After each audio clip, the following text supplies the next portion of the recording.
बिन दूल्हे की शादी, योजक चिन्ह। राजस्थान की राजधानी जयपुर, जिसे सारी दुनिया गुलाबी नगरी के नाम से जानती है, आज उसी गुलाबी नगरी के आसमान में काले बादल छाए हुए थे, जिसने सूरज को पूरी तरह से ढक दिया था।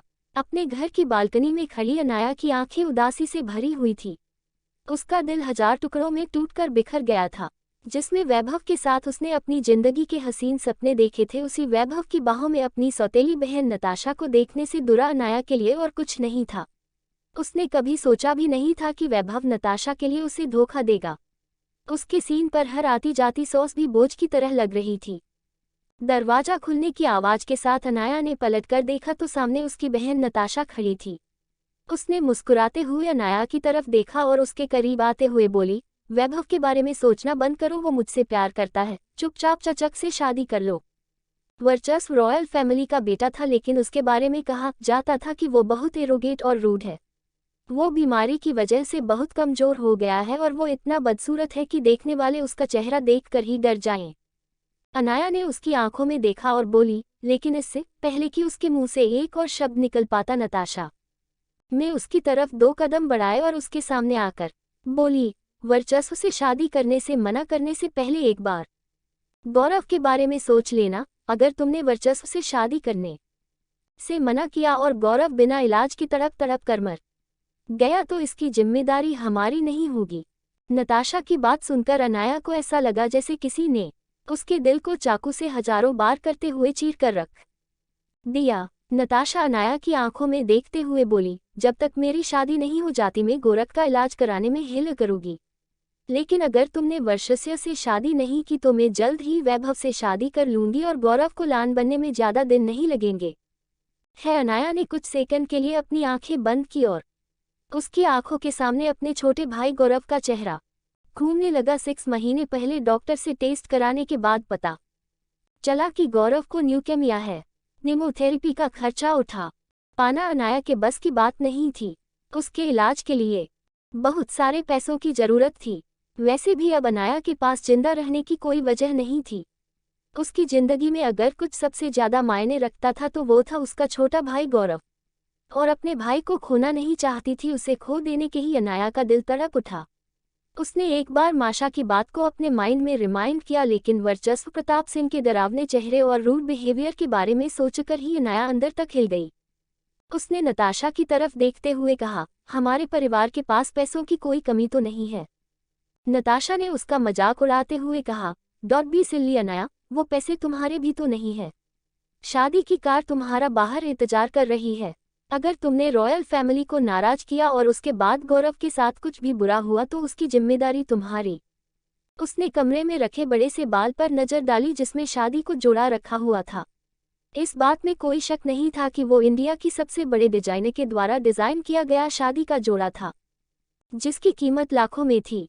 अनाया ने एक सेकंड के लिए अपनी आंखें बंद की, पर आंसुओं की बूंदें उसके गालों पर लुढ़कने लगी। अनाया की खूबसूरत काली आंखें आंसुओं से भर गई थीं। ये शादी करने के सिवा उसके पास कोई और ऑप्शन नहीं था। वो शादी का जोड़ा पहनकर तैयार हो गई। रात के 10:27 हुई। हॉस्पिटल के बेड पर उसका छोटा भाई गौरव जिंदगी और मौत के बीच जंग लड़ रहा था।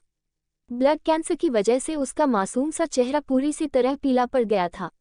डॉक्टर ने कह दिया था अगर टाइम पर उसका ट्रीटमेंट नहीं कराया गया तो उसका बचना मुश्किल है।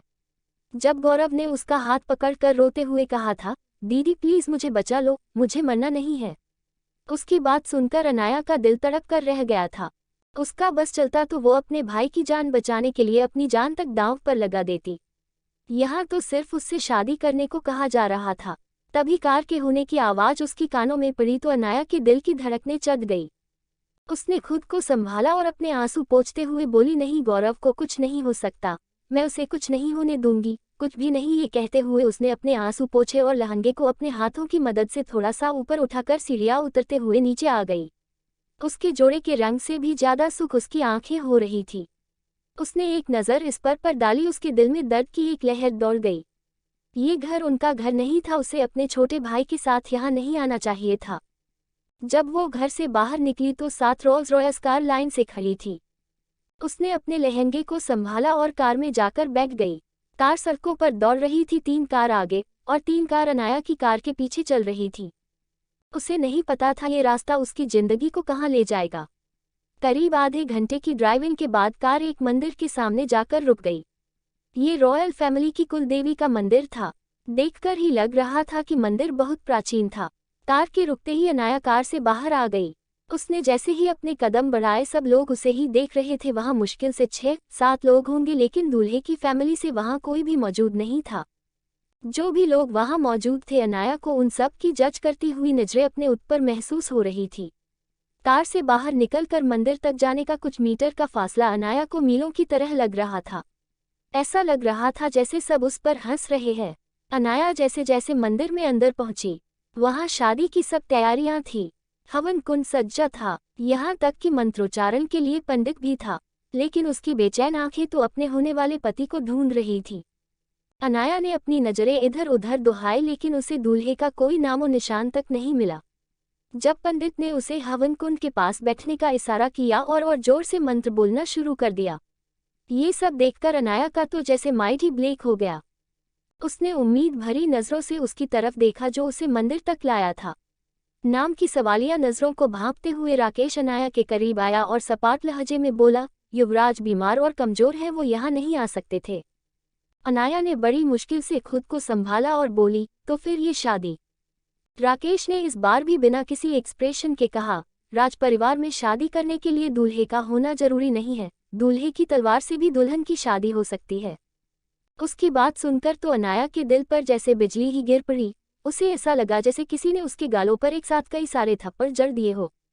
किसी भी लड़की के लिए इससे ज्यादा अपमान की बात और क्या हो सकती है कि वो शादी कर रही है और दूल्हा ही नहीं है। ओ गॉड, थे क्या मजाक हो रहा है मेरी जिंदगी के साथ? उसने मन ही मन सोचते हुए इधर उधर देखा। लोगों की पुरती हुई नजरों को पर उसके अंदर अजीब सी फीलिंग आ रही थी, जैसे वो कोई इंसान न हो। उसकी जिंदगी उसे तमाशे से ज्यादा कुछ नहीं लग रही थी। उसकी अंतरात्मा तक चीख चीख कर उससे कह रही थी, भाग जा अनाया यहाँ से, क्यों अपनी जिंदगी को अंधेरे में धकेल रही है। एक पल के लिए तो उसके कदम खुद ब खुद वहां से भागने के लिए बढ़ने लगे, लेकिन अपने भाई का मासूम चेहरा आंखों सामने आते ही अनाया किसी बर्फ की सिल्ली की तरह अपनी जगह पर जम गई। लोगों की तिरस्कार से भरी नजरें और दिल में उमड़ते दर्द के तूफान को उसने अपने सीने में दबा लिया। उसकी आंखों के सामने अंधेरा छा रहा था। उसे समझ में नहीं आ रहा था वो कोई भयानक सपना देख रही है या ये सब सच है। वो इमोशनलेस किसी रोबोट की तरह जो उसे करने को कहा जा रहा था सब कुछ करती चली जा रही थी। उसे नहीं पता था यहाँ क्या हो रहा था। आज से आप युवराज वर्चस्व प्रताप सिंह की पत्नी है। पंडित की आवाज जब उसके कानों में गूंजी तो जैसे वो हकीकत की दुनिया में वापस आ गई।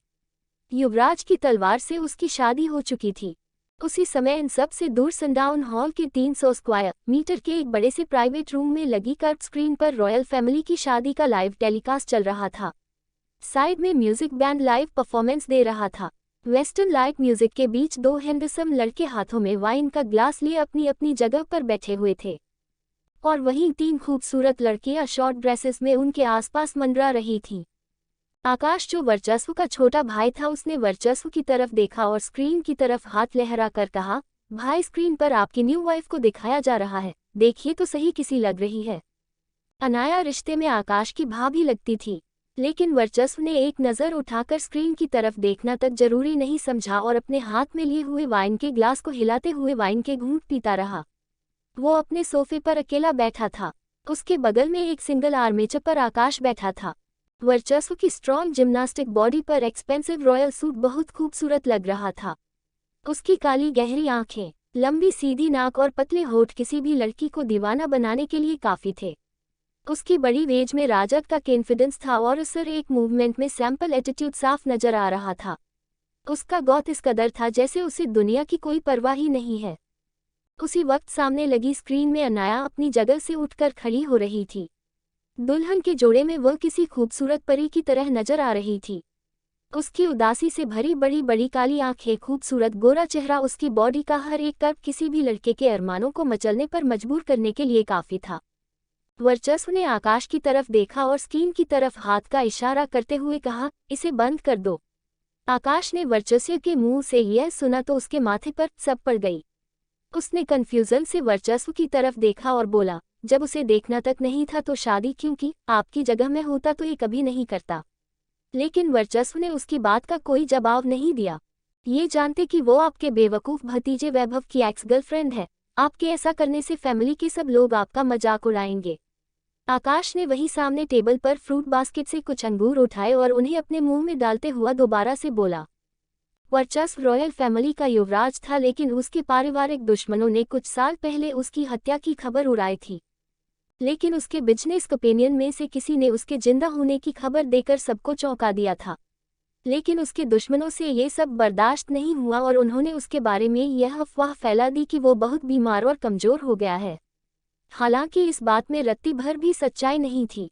कुछ लोग जो बिजनेस के सिलसिले में कभी भी वर्चस्व से मिले थे, उन लोगों ने जब ये कहा कि उन्होंने आरके ग्रुप्स के सीईओ से मुलाकात की है और वो बहुत हैंडसम एंड डोमिनेटिंग पर्सनैलिटी का ऑनर है, तो लोगों को ऐसी बातों पर यकीन नहीं हुआ। सच तो ये था कि वो लोगों के लिए एक मिस्ट्री बना हुआ था, लेकिन इन सब से उसकी सोशल इमेज और पर्सनल लाइफ बहुत ज़्यादा डिस्टर्ब हो गई थी। रॉयल फैमिली में उसके राइट्स और बिजनेस में शेयरिंग को लेकर भी काफ़ी चीज़ें वर्चस्व को परेशान करती थी। लेकिन इन सबसे अलग उसने अपनी पर्सनल पावर को बहुत ज़्यादा बढ़ा लिया था। बिजनेस के मामले में भी उसने आरके ग्रुप ऑफ कंपनीज को एशिया की टॉप पोजीशन पर पहुंचा दिया था। Akash RK group media and entertainment department का हेड था। में वर्चस्व को इस शादी में कोई इंटरेस्ट नहीं था। उसने यह शादी सिर्फ और सिर्फ अपनी दादी को खुश करने के लिए की थी। उसकी दादी उसे हमेशा शादी करने के लिए उसे फोर्स करती रहती थी, लेकिन इस बार दादी ने उसे अपने पास बुलाया था। जब वर्चस्व दादी के रूम में अंदर पहुंचा तो दादी बेड पर लेटी थी। उसे देखकर ही उनकी आंखों में चमक आ गई। वीर मेरा बच्चा, कहते हुए उन्होंने वर्चस्व की तरफ देखकर अपनी बाहें फैला दी। जब वर्चस्व उनके करीब गया तो दादी ने उसका माथा चूम लिया। वो उनके बगल में बैठते हुए बोला, कैसी है दादी आपस? दादी बोली, मैं अच्छी हूं, पर बहुत दिनों तक अच्छी नहीं रहूंगी। वर्चस्व बोला, दादी ऐसा क्यों कह रही हैं आप? दादी इमोशनल होते हुए बोली, क्योंकि अब मेरी उम्र हो चुकी है और तुम हो कि मेरी बात ही नहीं मानते। मैं चाहती हूँ तुम जल्दी से जल्दी शादी करके रॉयल फैमिली को एक वारिस दो। वर्चस्व ने दादी को समझाने की कोशिश करते हुए कहा, दादी मैं ये शादी नहीं करना चाहता।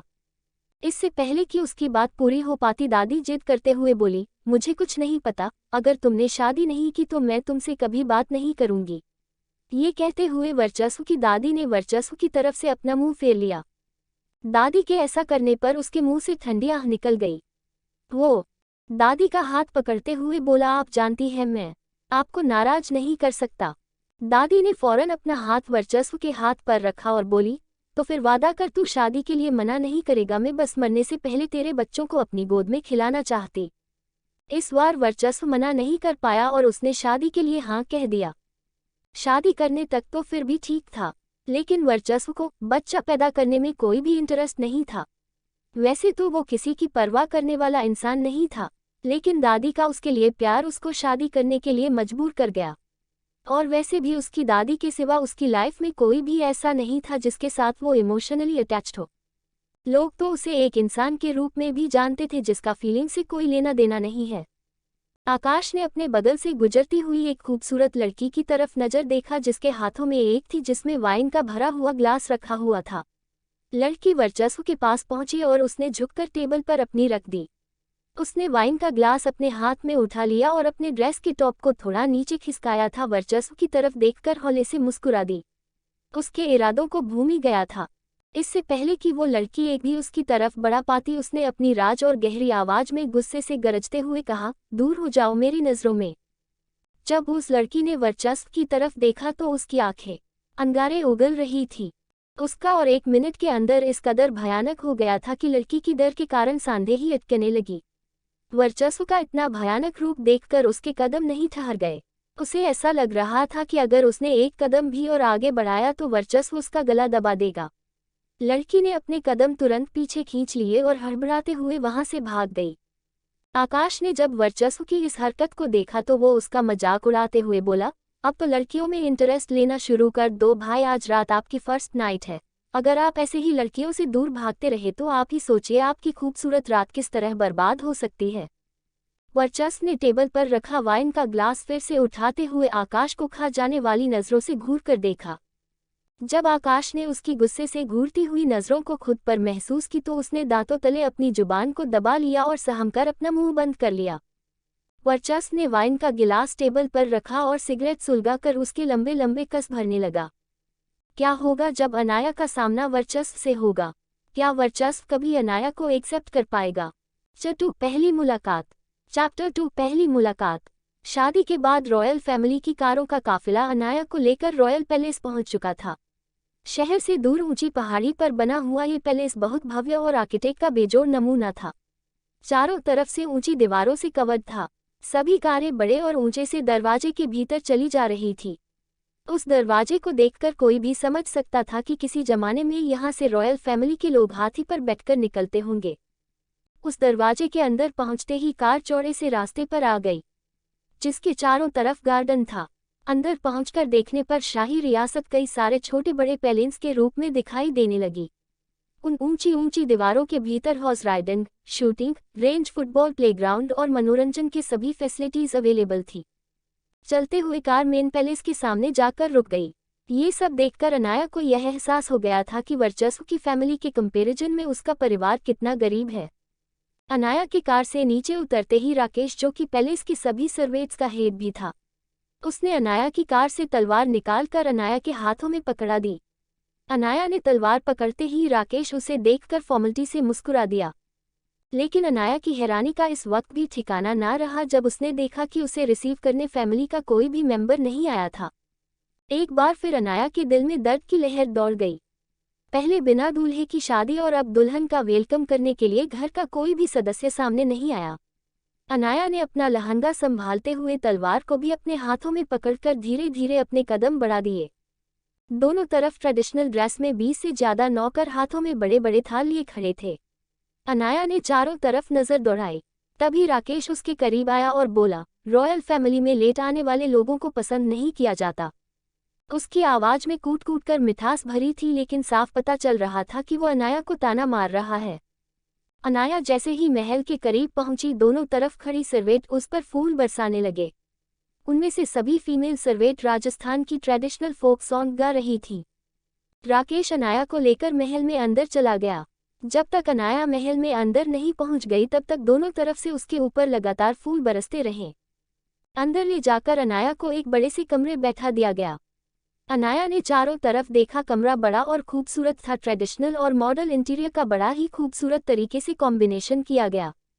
थोड़ी देर बाद कुछ और सर्वेंट उसके लिए नाश्ता लेकर आ गए। सारे सर्वेंट उसके साथ बहुत ही रिस्पेक्ट और फॉर्मेलिटी से पेश आ रहे थे, लेकिन हकीकत में उन सबको अनाया की रत्ती भर भी परवाह नहीं थी और यह चीज़ अनाया बहुत अच्छे से फील कर पा रही थी। काफ़ी रात हो चुकी थी, लेकिन न तो अब तक वर्चस्व ने और न ही उसकी फैमिली से किसी ने भी आकर अनाया के बारे में जानने की कोई कोशिश की थी। फीमेल सर्वेंट वहां आई और उन्होंने सिर झुकाकर अनाया से अपने साथ चलने के लिए रिक्वेस्ट की।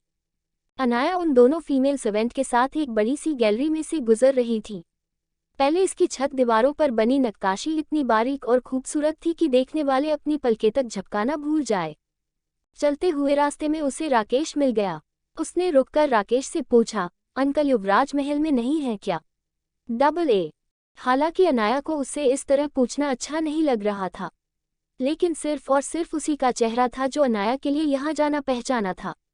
बाकी किसी को तो वो यहाँ जानती तक नहीं थी। राकेश ने बड़ी ही फॉर्मेलिटी से कहा, हो सकता है वो कहीं गए हो, आप फिक्र न करें, मैं पता करके बताता हूँ। लेकिन उसके अंदाज से ही ये साफ पता चल रहा था कि वो जानबूझकर अनाया की बातों का सीधा सीधा जवाब नहीं देना चाहता। अनाया ने हाँ मैं अपना सिर हिलाया और आगे बढ़ गई। कुछ कदम चलने पर वो लोग गेस्ट रूम में पहुंच गए। दोनों फीमेल सर्वेंट उसे गुड नाइट विश करके वहां से चली गई। रॉयल फैमिली की तरफ से किया जाने वाला बिहेवियर हर बार उसे पहले से भी ज्यादा इंसल्टिंग फील करा रहा था। उसने हाथों में पकड़ी हुई तलवार को सामने रखे काउच पर रख दिया और धम से बेड पर बैठ गई। लगता है युवराज अपनी पत्नी को जरा भी पसंद नहीं करता, ये सोचते हुए उसके मुंह से एक ठंडी आह निकल गई। उसे ऐसा लग रहा था जैसे रॉयल फैमिली के सब लोग उसे जानबूझकर अपमानित कर रहे थे। उसकी शादी की पहली रात थी और उसे गेस्ट रूम में सोने के लिए कहा जाता है। अनाया के दिल में इस वक्त तूफान मचा हुआ था। उसका दम घुट रहा था। वो किसी सोने के पिंजरे में कैद हो गई थी। उसकी आंखों से आंसू बहने लगे थे। वो सिसकियां लेते हुए कब सो गई उसे खुद भी पता नहीं चला। अपनी शादी की रात ही वर्चस्व अनाया के कमरे में जाने की जगह सस्पिशियस तरीके से महल से गायब हो गया था। राकेश ने पैलेस के अंदर उस हिस्से में जाकर पता किया जहां सिर्फ कुछ लोगों को ही जाने की परमिशन थी। वहां वर्चस्व का कोई नामो निशान तक नहीं था। पैलेस में किसी को भी पता नहीं था कि वो कहाँ गया है। दूसरे दिन अनाया वर्चस्व को देखने के लिए अपने कमरे से बाहर तक नहीं निकली और ऐसे ही दिन गुजरते चले गए। देखते ही देखते कुछ और दिन बीते और आज उसे रॉयल पैलेस में आए 1 हफ्ता हो गया था। उसने एक बार भी अपने पति को नहीं देखा था। इन दिनों में उसने वर्चस्व के बारे में जानने की कोशिश तक नहीं की और न ही वर्चस्व या उसकी फैमिली ने अनाया का हाल चाल पूछा। लेकिन अब अनाया का पेशेंस लेवल क्रॉस हो चुका था। इतने दिनों से वो गौरव से नहीं मिली थी। उसने गौरव की तबीयत के बारे में पूछने के लिए 1-2 बार नताशा और अपने पापा को कॉल करने की कोशिश भी की, लेकिन उसके घर वालों ने भी उसके कॉल का कोई रिस्पांस नहीं दिया। अनाया बुरी तरह फ्रस्ट्रेटेड हो गई थी। उसे ऐसा लग रहा था कि वो एक टॉक्सिक मैरिज में फंस गई है, जहां प्यार होना तो बहुत दूर की बात है, उसके पति और परिवार के दिल में उसके लिए रिस्पेक्ट तक नहीं है। बहुत हो गया, अब मुझे ही कुछ करना पड़ेगा। ये सोचते हुए वो उठी और उसने वर्चस्व की कमरे के बारे में पता करने के लिए पहले राकेश को ढूंढा, क्योंकि उसकी एकलौती उम्मीद वही था। उसे ज्यादा मेहनत नहीं करना पड़ी और राकेश उसे बड़ी ही आसानी से मिल गया। जब अनाया उसके करीब गई तो राकेश ने बड़े ही रिस्पेक्ट से सिर झुकाकर उसे ग्रीट किया। उसने राकेश से सीधे ही पूछा, क्या आप मुझे बताएंगे कि युवराज कहाँ हैं? राकेश उसे ठीक ठीक जवाब नहीं देना चाहता था। उसने अपना वही रटा रटाया सेट अनाथा के सामने रिपीट कर दिया, मैं पता करके बताता हूँ, आप फिक्र न करें। उसकी बात सुनकर अनाया की गुस्से से मुठिया कम गई। वो राकेश के सामने चीखते हुए उससे बोली, एक लड़की का दूल्हा कहता है कि वो शादी में शामिल होने के लिए बीमार है, कमजोर है, उसकी तलवार से उसकी शादी करा दी जाती है। दुल्हन को कोई दरवाजे पर लेने तक नहीं आता। अगले दिन वो या उसके घर वाले दुल्हन से बात तक नहीं करते। शादी की रात उसे गेस्ट रूम में रहने के लिए मजबूर किया जाता है। हफ्ते भर से उस लड़की के पति का कुछ भी पता नहीं है और आप कह रहे हैं मैं फिक्र न करूं। आखिर यहाँ चल क्या रहा है? जवाब देंगे मुझे आप? ये सब बोलते हुए अनाया की सांस उखड़ने लगी थी। राकेश ने एक नज़र अनाया पर डाली जो कि गुस्से की वजह से बुरी तरह कांप रही थी। उसकी आंखें आंसुओं से भरी थी। उसे देखकर ही लग रहा था वो ठीक से सोई तक नहीं है। हालांकि उसके दिल में अनाया के लिए कोई भी सिंपैथी नहीं थी और उसके साथ क्या हो रहा है उसे इस बात से कोई खास मतलब भी नहीं था, लेकिन फिर भी अनाया की हालत देखकर उसे तरस आ गया।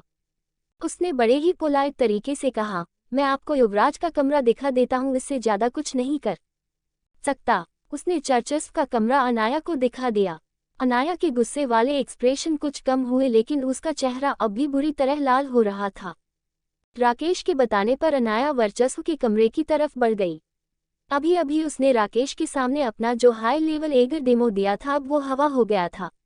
वर्चस्व के कमरे की तरफ बढ़ता हुआ एक एक कदम उसकी धड़कनें बढ़ा रहा था। वो बुरी तरह से घबराई हुई थी। वो कमरे के सामने खड़ी हो गई, लेकिन उसकी हिम्मत नहीं हो रही थी कि वो डोर नॉक करे।